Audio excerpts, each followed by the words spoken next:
Stefan Troger, who's the project manager for Spectris, right? Yeah, it's a German high-tech industry association. So, ma'am, just to start off, like I wanted to understand from you, what are the kind of companies that have come from Germany to take part in Arab Labs 2015?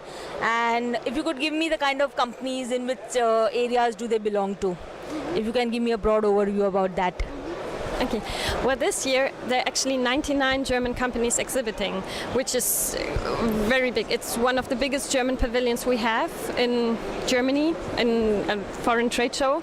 So the variety of companies is very broad. So there are companies which produce microscopes, there are others which are more into material testing, more into diagnostics, pharmaceutical testing, environmental testing. So there's of course a lot of analytics, as I said, but it's huge, it's vast, and that's why we have a catalog which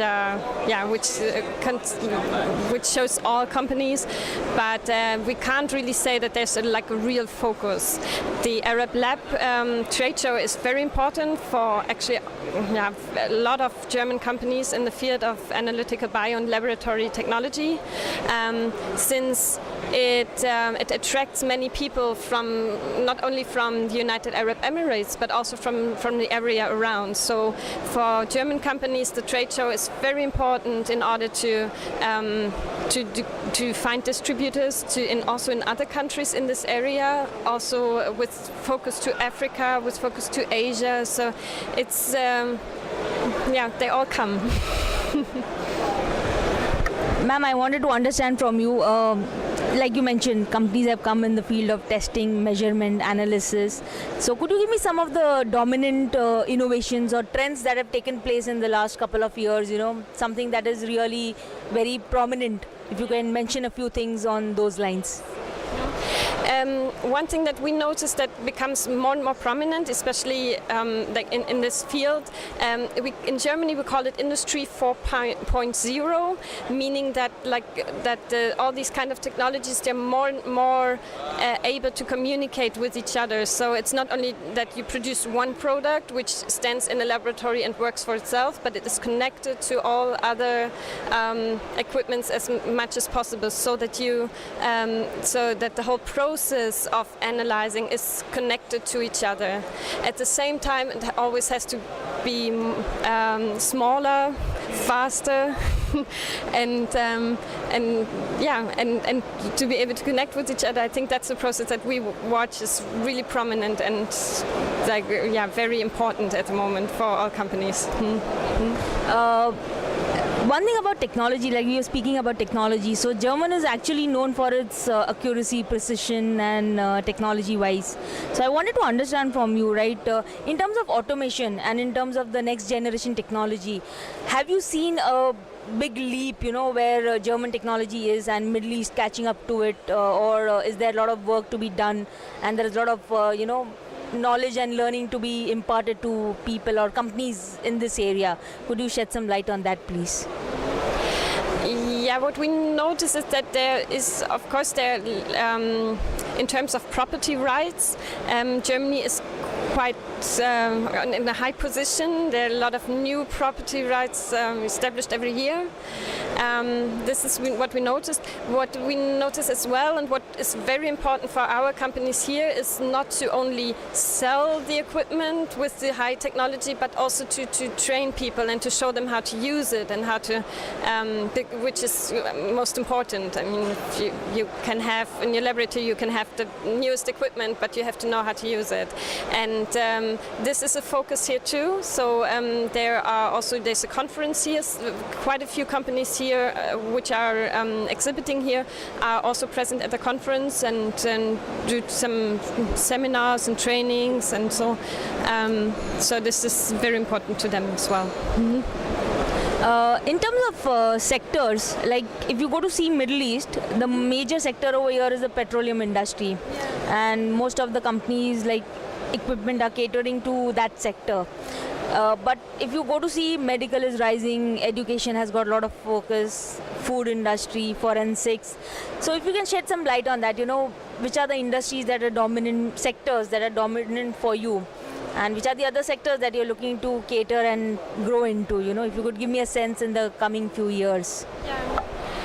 I think what is also very prominent is the environmental sector and environmental analytics, as well as pharmaceuticals. We have quite a few companies who are more and more into these two sectors, as well as food analysis. So in terms of these sectors, could you give me a sense, like supposedly you have one instrument, one equipment, would it be sufficient for all the sectors, or companies will really have to diversify their technologies, their products to cater to different sectors, you know, and how are you planning to cope up with all these issues that have come up, like, you know? No, of course. For different analytics, you need to have different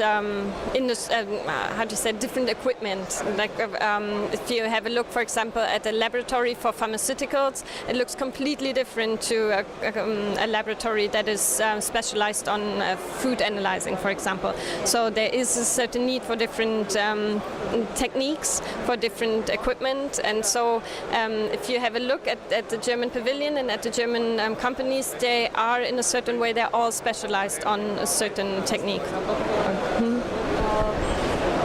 When you come into Middle East region, the way a German or a European company and a region operates is very different from a Middle East region or a place that, you know, people would operate.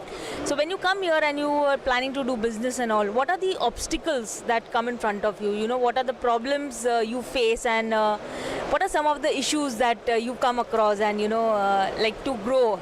So there is some issue that you have where you're not able to tap in the full potential. If you could speak about that a little bit. I think the first question companies ask themselves is, how do I want to be present here? Do I want to sell the equipment myself, or do I want to find a distributor? So I think most companies, especially the small ones, they start with the distributor. So you have to find one. So, there are quite a few people here, quite a few companies who are actually at the moment looking for a distributor. And of course there's always, it's not always easy to work together, and there are of course cultural barriers which I think both sides have to focus on, and have to be open-minded, and so that there are not too many misunderstandings. But I think working with a distributor has been quite efficient in the past, and many companies, most companies start like that, and usually it works quite well. But of course it means you have to be open-minded, you have to forget German accuracy, which is not good all the time. It's like, of course, not the German way is not the best way. So that's for sure. If you look at some of the problems that companies face here, when you speak to a majority, what comes to light is getting access to equipment and good facilities for testing and analysis is very, difficult. It's not so easy to access all these technology, advantages. So people are trying to cope up with this. Plus, getting access to reagents is also becoming a problem. It's not very easy, and that is why companies find it difficult to move ahead over here. You know, what are your thoughts on that, and what do you feel is an issue over here? You mean that companies here in the United Arab Emirates, like laboratories, for example, are not able to get access? Yeah. We heard of that. We heard about that also from other countries, which is really, really bad. That's why companies try to be present here somehow. Through they have usually they have. How do you say, like distributors who only work for them. So they're like, I don't know the English word. An exclusive distributor who works like for them, and where people know that the product they buy is really from this company, and it's not a copy, or it's not, and it has the quality they expect. And that's why also the companies want to be more present also in this area, of course. Because there is the demand. That's why 99 companies are here. In terms of the Middle East, what is the kind of growth you are looking at? What is the opportunity that lies for Germany as since you represent the region? Like, what do you think? What are your thoughts on that? Well, the Middle East is a very interesting area. As you just said before, the petrol industry is very strong, so there is a demand for analytical equipment. In this case, it's also even with the oil crisis, it is there's a strong economies, and so there is a demand for other analytical equipment in other fields, environmental testing, especially here in this field, and also as I just said, the trade show itself, it also attracts people from around, so it is a possibility to easily get in touch with many people from all different kinds of nations. So it's a way of getting access to clients, to new clients. You mentioned that you had 99 companies who participated with you as a group. Could you mention some of the big names that are present here and are looking to grow on to the next level? If you could mention something about them. You mean the big companies? Yeah, the big companies. Yeah, the big companies. We can have a look together at our map.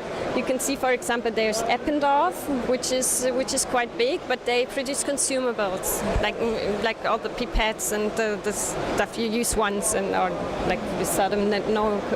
We have Knauer, for example, which is into HPLC testing, which is really good. And let's have a look.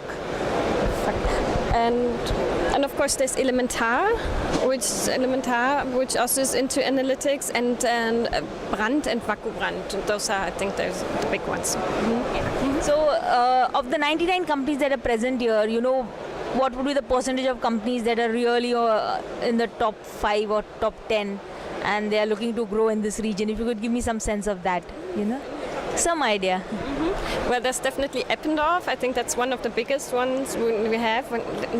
One moment, please. I have to look.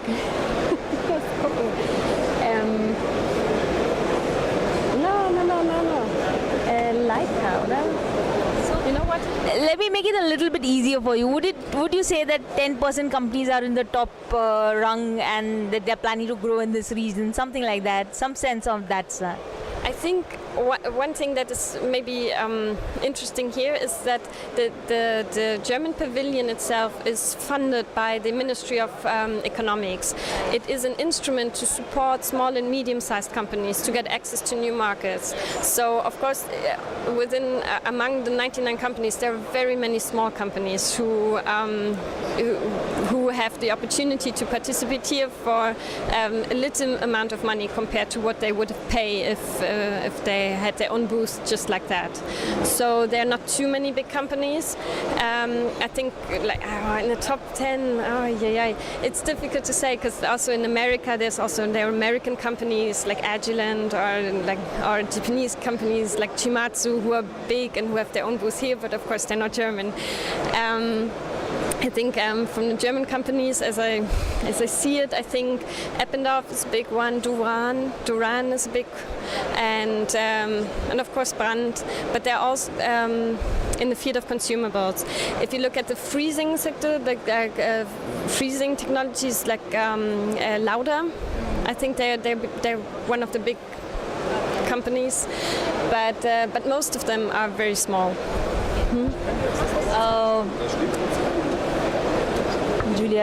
Julianne. So, Ms. Julianne, thank you so much for that interview. It was really a very insightful talk, and definitely our users will benefit from the video. And I wish you all the very best and success for the coming days of the exhibition. Thank you very much. Thank you so much.